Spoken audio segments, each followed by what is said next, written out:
कार्तिक मास महात्म्य कथा अध्याय 11।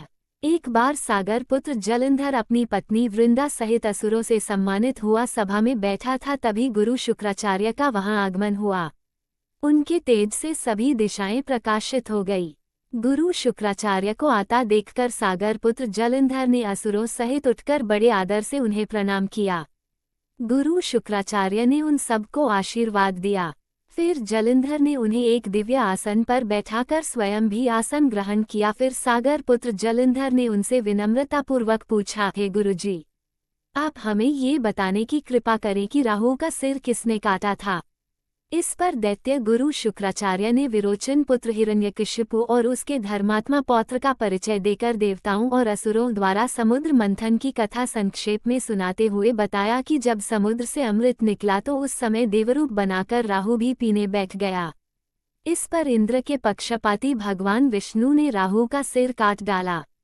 अपने गुरु के मुख से इस प्रकार के वचन सुनकर जलंधर के क्रोध की सीमा न रही, उसके नेत्र लाल हो गए। फिर उसने अपने धस्मर नामक दूत को बुलाया और उसे शुक्राचार्य द्वारा सुनाया गया वृतांत सुनाया। तत्पश्चात उसने धस्मर को आज्ञा दी कि तुम शीघ्र ही इंद्रपुरी में जाकर इंद्र को मेरी शरण में लाओ। धस्मर जलंधर का बहुत आज्ञाकारी एवं निपुण दूत था। वह जल्द ही इंद्र की सुधर्मा नामक सभा में जा पहुंचा और जलंधर के शब्दों में इंद्र से बोला, हे देवताधाम, तुमने समुद्र का मंथन क्यों किया और मेरे पिता के समस्त रत्नों को क्यों ले लिया?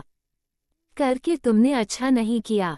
यदि तू अपना भला चाहता है तो उन सब रत्नों एवं देवताओं सहित मेरी शरण में आ जा, अन्यथा मैं तेरे राज्य का ध्वंस कर दूंगा। इसमें कुछ भी मिथ्या नहीं है। इंद्र बहुत विस्मित हुआ और कहने लगा, पहले मेरे भय से सागर ने सब पर्वतों को अपनी कुक्षी में क्यों स्थान दिया और उसने मेरे शत्रु दैत्यों की क्यों रक्षा की? इसी कारण मैंने उनके सब रत्न हरण किए हैं। मेरा द्रोही सुखी नहीं रह सकता, इसमें संदेह नहीं। इंद्र की बात सुनकर वह दूत शीघ्र ही जलंधर के पास आया और सब बातें कह सुनाई।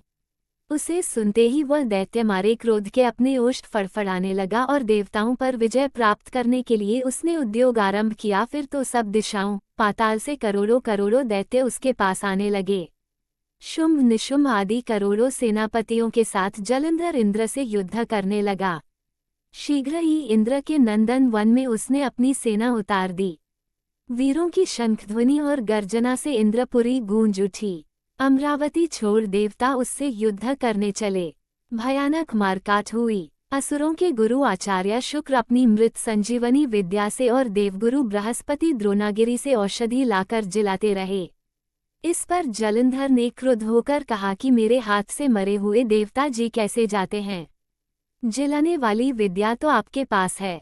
इस पर शुक्राचार्य ने देवगुरु द्वारा द्रोणाचार्य से औषधि लाकर देवताओं को जिलाने की बात कह दी। ये सुनकर जलंधर और भी कुपित हो गया। फिर शुक्राचार्य जी ने कहा, यदि शक्ति हो तो द्रोणागिरी को उखाड़कर समुद्र में फेंक दो, तब मेरे कथन की सत्यता प्रमाणित हो जाएगी। इस पर जलंधर कुपित होकर जल्द ही द्रोणागिरी पर्वत के पास पहुंचा और अपनी भुजाओं से पकड़कर द्रोणागिरी पर्वत को उखाड़कर समुद्र में फेंक दिया।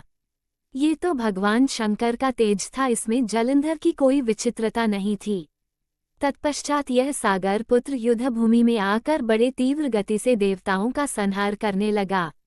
जब द्रोणाचार्य जी औषधि लेने गए तो द्रोणाचल को उखड़ा हुआ शून्य पाया। वह भयभीत हो देवताओं के पास आए और कहा कि युद्ध बंद कर दो। जलंधर को अब नहीं जीत सकोगे। पहले इंद्र ने शिवजी का अपमान किया था। ये सुन सेवता युद्ध में जय की आशा त्याग कर इधर उधर भाग गए। सिंधु सुत निर्भय हो अमरावती में घुस गया। इंद्र आदि सब देवताओं ने गुफाओं में शरण ली। इति श्री कार्तिक मास 11वां अध्याय समाप्त। बोलिए राधा कृष्ण भगवान की जय। कार्तिक मास महात्म्य कथा अध्याय 12। नारद जी ने कहा, तब इंद्रादिक देवता वहां से भय कंपित होकर भागते भागते बैकुंठ में विष्णु जी के पास पहुंचे। देवताओं ने अपनी रक्षा के लिए उनकी स्तुति की। देवताओं की उस दीन वाणी को सुनकर करुणा सागर भगवान विष्णु ने उनसे कहा कि हे देवताओं, तुम भय को त्याग दो। मैं युद्ध में शीघ्र ही जलंधर को देखूंगा। ऐसा कहते ही भगवान गरुड़ पर जा बैठे। तब समुद्र तनया लक्ष्मी जी ने कहा कि हे नाथ, यदि मैं सर्वदा आपकी प्रिया और भक्ता हूँ तो मेरा भाई आप द्वारा युद्ध में नहीं मारा जाना चाहिए। इस पर विष्णु जी ने कहा, अच्छा, यदि तुम्हारी ऐसी ही प्रीति है तो मैं उसे अपने हाथों से नहीं मारूंगा, परंतु युद्ध में अवश्य जाऊंगा क्योंकि देवताओं ने मेरी बड़ी स्तुति की है। ऐसा कह भगवान विष्णु युद्ध के उस स्थान में जा पहुंचे जहां जलंधर विद्यमान था। जलंधर और विष्णु का घोर युद्ध हुआ। विष्णु के तेज से कंपित देवता सिंहनाद करने लगे। फिर तो अरुण के अनुज गरुड़ के पंखों की प्रबल वायु से पीड़ित हो दैत्य इस प्रकार घूमने लगे जैसे आंधी से बादल आकाश में घूमते हैं। तब अपने वीर दैत्यों को पीड़ित होते देखकर जलंधर ने क्रुद्ध हो विष्णु जी को उद्धत वचन कहकर उन पर कठोर आक्रमण कर दिया। इति श्री कार्तिक मास 12वां अध्याय समाप्त। बोलिए राधा कृष्ण भगवान की जय।